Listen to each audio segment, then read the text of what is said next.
This P0301 repairing video is dedicated to Jeep's drivers. If your Jeep is getting a P0301 error code, this video is going to show you 2 practical solutions to fix the error code at home. Use the OBD2 scanner to scan your vehicle, and you find the error code is P0301. It indicates that cylinder number 1 is experiencing misfires. In order to find out which cylinder is misfired, you should check all the cylinders until you locate the damaged one. Here are 2 of the most practical solutions to fix Jeep's P0301 error code. Method A, the spark plug. The spark plugs are located at the engine end of the wires under the plug covers that attach them. First, carefully remove the spark plug. Use a spark plug gapper to check the spacing of this spark plug. Normally the spacing should be between 0.024 to 0.071 inches. As you can see, the spacing of this spark plug is a bit low.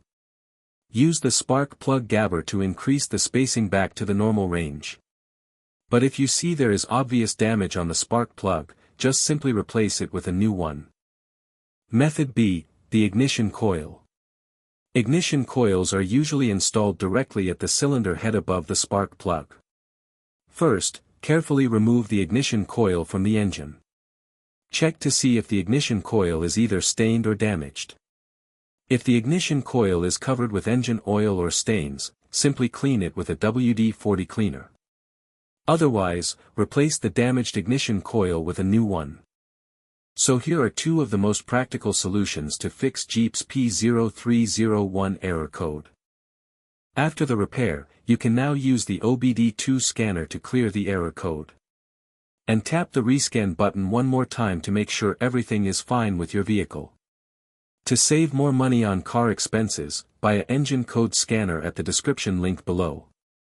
You're also welcome to leave comments below. Our mechanic professionals will answer them shortly. Don't forget to like and subscribe to our channel. Thanks again for watching this video.